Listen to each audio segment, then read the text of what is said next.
नमस्कार सगळे सन्मानार्थी, वंदनाताई, अजित, सगळीच राष्ट्रवादीची मंडळी, समोर असलेले वयानं मोठे त्यांना नमस्कार, बाकी माझ्यासारखे तरुण जे आहेत. हो, मगाशी धारीवाल म्हणाले ना की सगळ्यात तरुण मीच आहे इथला. मी माणिकचंदच्या वाटेला गेलो नाही, त्यामुळे माझी ही अवस्था आहे. त्यामुळे मी तरुण राहिलो.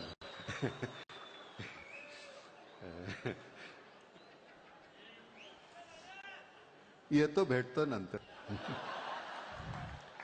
सगळ्यात ही गंमत आहे, तिथे असलेल्या प्रत्येकाला आपण आपलं वाटणं, हे राण्या, ही गंमत आहे. आणि ते मिळवणं माझ्या दृष्टीनं, म्हणजे ते मिळवलं नाही, ते मिळालं, आपोआप मिळतं. कुठल्या क्षणी तुम्हाला काय वाटेल माहिती नाही आहे. आणि त्या सगळ्या प्रवासामध्ये म्हणजे मला तुला अजित जसं मगाशी वाटलं की या चौघांमध्ये याचं नाव कसं, तसं मलाही आश्चर्य वाटलं. कारण गुरुजन वगैरे ह्या प्रभावळीमध्ये आपण जाऊ शकत नाही, आपलं वेगळंच आहे. तर त्यामुळे पण तरीसुद्धा मला माहिती, याची खात्री आहे की हा सन्मान नामच्या माध्यमातून केला जातो आणि तो माझा निश्चितच नाही आहे. मकरंद किंवा आमची सगळीच मंडळी, म्हणजे मी आणि मकरंद ह्यांनी उगाचच ते सुरू करायला निमित्त म्हणून आहोत. पण आमचा राजाभाऊ शेळके आहे, केशव आगाव आहे, शुभा महाजन आहे, इथापे आहे, कांताराव आहे, अविनाश पोळ आहे, ही सगळी मंडळी तिथं अतिशय राबणारी जी मंडळी आहेत, ही हिरो आहेत. जाणीवपूर्वक मी त्यांचं नाव एवढ्यासाठी घेतो, खऱ्या अर्थानं ही तिथली हिरो मंडळी आहेत. अजित, इतकं केवढं मोठं काम, 540 किलोमीटर एक्स्कवेशन करायचं एवढं, आणि एरवी सरकारी याच्यामध्ये त्याला किती पैसे लागले असते मला माहिती नाही, 200-250 कोटीच्या वर लागले असते कदाचित, मला माहिती नाही, तुला जास्त माहिती असेल. पण आम्ही ते 7.5 ते 8 कोटीमध्ये केलेलं आहे. आणि तेवढ्यामध्ये करण्याचं कारण असं आहे की लोकसहभाग इतका मोठा होता, कमालीचं. लोकांनी की जिथे पोकलेन आहेत त्यांना तुम्हाला जर 25,000 रुपयांनी जर देत असतील तासाला, तर आमच्याकडनं तुम्ही फक्त डिझेल भरा, पैसे देऊ नका, अशा पद्धतीनं दिलेल्या आहेत. केशव आगाव हा त्यातला.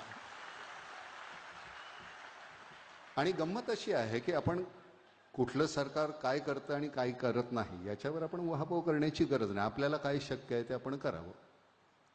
कारण प्रत्येक वेळी जर का ते करत बसलो तर त्याच्यानंतर काम करायला वेळ नाही उरणार आपल्यापाशी.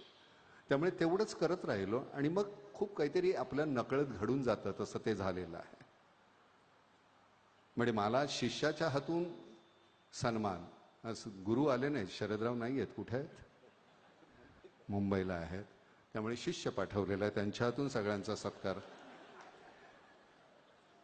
म्हणजे शरदरावांशी माझे, म्हणजे आमच्या दोघांच्या मधला आहे मी, म्हणजे वयाने सुद्धा शरदराव फक्त 10 वर्षाने मोठे आहेत माझ्यापेक्षा. पण ती 10 वर्ष फार महत्त्वाची असतात. आमच्या नकळत्या वयामध्ये ज्यावेळी आपण पाहतो की आपल्याला कोणीतरी एक हिरो लागत असतो, आपण कोणाचा तरी आदर्श डोळ्यासमोर ठेवत असतो, आणि त्यावेळी शरदराव हे माझे हिरो होते. नुकतंच आलेलं नेतृत्व होतं आणि अतिशय तरुण, यंग टर्क म्हणायचे त्यावेळेचे, ते त्यातले शरदराव होते. आणि मी 15 आणि ते 25 असं ते वय होतं. आणि त्यावेळी कायम हा माणूस काहीतरी करेल, त्यांचा तो सतत एक चेहरा आणि सतत मिश्किल. शरदरावांची सगळ्यात गोष्ट म्हणजे ते तुमच्यावर टीका करत असताना इतकी जहरी टीका सुद्धा तुम्हाला वाटतच नाही. नंतर जाताना झोंबायला लागल्यानंतर कळतं, अरे बापरे, हे काय बोलले होते. पण इथं असताना तुम्हाला ऐकत असताना तुम्ही सुद्धा त्यांच्यासारखेच हसत राहता. काय कसे शब्द त्यांचे ते बोलत असतात, त्यांची ती पद्धत आहे. कदाचित त्याचमुळे असेल की ही संघटना इतके वर्ष टिकली. बरं का, कुणाचा कान धरत असताना त्याला नख नाही लागणार, पण त्याला त्यातली जाणीव कळली पाहिजे, ते किती इंटेन्सिटी आहे हे शरदरावांकडनं शिकायला पाहिजे. नाही तर इतकी वर्ष एक माणूस इतक्या सातत्यानं त्या स्तरावर वावरत राहतं, हे कठीण आहे. पण तुम्हाला हे जाणवतच असेल. म्हणजे शरदरावांच्या मागे काय आणि तोंडावर काय, कोणीही त्यांच्या विरोधी बोलू शकत नाही. आणि त्याचं कारण तो दबदबा त्यांनी निर्माण केला, तो मिळवलेला. आणि हे मिळवणं जे असतं हे तुमच्या नकळत होत असतं. आता अजित त्या दिवशी एखाद्या कुठेतरी कोणाला तरी म्हणाला, मी वाचलं पेपर, मला फार आदर वाटला तुझ्याबद्दल अजित, की शब्द फार जपून वापरायला पाहिजेत, काय भाषण करायला पाहिजे.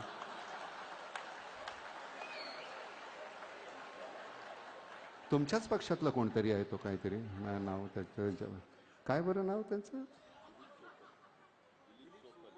सोपल. आणि आज मी खरं सांगतो, मगाशी तू सुधीर सांगितलंस की अजित इतका ओघवतो बोलतोस हल्ली तू, किती छान शब्द समुच्चय म्हणजे त्याचा वापर तुझा, त्यात कुठले शब्द नेमके कसे वापरायचे, वाङ्मयीन तुझी हे वाढलेली आहे. म्हणजे तुझं वाचन निश्चित, आणि आता थोडासा कल अध्यात्माकडे वळलेला सारखा वाटतो अजित त्याच्यामुळे.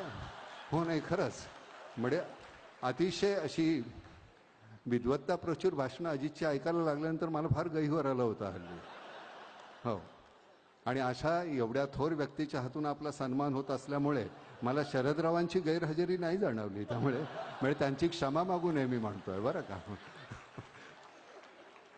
नाही म्हणजे आपल्याच नकळत आपला कोणतरी वयानं छोटा पण असा इतका कीर्तीनं मोठा होत असलेला माणूस आपण पाहिल्यानंतर खरंच गदगदल्यासारखं होतं, आणि ते साहजिकच आहे म्हणा. आव्हाड साहेब, मला खरं सांगतो की तुमच्या याच्यामध्ये पंक्तीमध्ये मला बसताना थोडंसं मलाच चुकल्यासारखं होत होतं, पण नंतर लक्षात आल्यानंतर की नेमका तो सत्कार कुठल्या संदर्भात आहे, त्यामुळे मग मी तो घ्यायला तयार झालो. कारण काय होतं की तुमचा सत्कार होण्याच्या पेक्षा तुमच्या बाजूला मी बसलोय हा अपमान जास्त मोठा आहे. कारण ह्याचा का आमचा झाला हे योग्य आहे, पण तसं न वाटणारे तुम्ही तिघही छान, हर्डीकर साहेब, आव्हाड साहेब, धारीवाल साहेब, मगाशी केलेला मी विनोद होता बरं का. तर या पद्धतीनं तुम्ही जो उपक्रम करताय हा खरा म्हणजे काय आहे, आपण कुठेतरी जर चुकत असलो ना, तर आपल्याला सुधारणारी मंडळी समाजामध्ये जी वावरत असतात त्यांच्याकडनं कुठेतरी काहीतरी सतत घेत राहणं ही फार गरजेची गोष्ट आहे. कारण आपल्या नकळत, मला कळत नाही म्हणजे अजित तुझ्याही लक्षात येईल की काही वेळेस सतत तुझ्याकडे येताना आपल्या नकळत आपल्याला वाटतं आपण किती मोठे झालेलो आहोत, तू तेवढाच असतोस खरा तर, पण तरी सुद्धा तुझ्या नकळत आपण इतके महत्वाचे आहोत का, आपण अमुक आहोत का, ते तमुक आहोत का, असं वाटायला लागतं, आणि आपली नेमकी ओळख आपण विसरून जातो. मला असं वाटतं की जमिनीवर उभं राहिल्यानंतर पडण्याची म्हणजे गरज नाही, म्हणजे भीती नसते, आणि लागतं कमी, समजा उभ्या पडलात तरी. उंचावर असल्यानंतर गोंधळ होतो. हो, काल सगळेजण इतकं उदं करत होते आणि आज आपल्याकडे कोणी ढुंकून पाहत नाही, हे अतिशय वाईट आणि करुणास्पद आहे. तशी वेळ आपल्यावर येऊ नये. मला असं वाटतं आपण जमिनीवरच राहावं. अजित माझा कालही मित्र होता, आजही आणि उद्याही राहील, जोपर्यंत मी अजितकडे काही मागत नाही. ज्या दिवशी मी अजितकडे मागेन की हे मला काहीतरी दे, त्यावेळी माझ्यावर माझ्या किमतीचा टॅग लागेल, आणि ते तसं होऊ द्यायचं नाही. कधीही आयुष्यात ती वेळ आणायची नाही. आपल्याला देवानं माणसाचा जन्म दिला, याच्या पलीकडे आपल्याला अजून काही देवाला सुद्धा त्रास देण्याची गरज नाही. आपण आपल्या आयुष्यामध्ये जेवढं पाहिजे तेवढं छान कमावू शकतो. मग त्याच्यासाठी याच्याकडे का, म्हणजे तुझं जे आहे ते माझंच आहे की रे. उद्या मला काहीतरी समजा, काहीतरी तुझ्याकडे 2 घोडे असतील, मला बसायचे, फार तर तू त्याच्या कानात सांगतील याला पाड म्हणून, पाडू दे, पण तरी सुद्धा मला घोड्यावर तर बसू देशील की नाही. त्यामुळे जे आहे ते माझं आहे. हे आभाळ माझं तसं तुझं आहे, ती नदी माझी आहे, तो समुद्र माझा आहे, ते पक्षी माझं आहे, ते सगळंच माझं आहे. ज्यावेळी आपण ते आपलं आहे म्हटल्यानंतर मग सगळं सोपं जातं आयुष्य. सगळं नावावर करायचं झालं तर मग गोंधळ होतो. सगळेच 7 बारे कशाला, माझ्या नावावर सगळी माणसं आहेत माझ्या 7 बाऱ्यावर, मला वेगळ्या जमिनी माझ्या 7 बाऱ्यावर लावायची गरज नाही.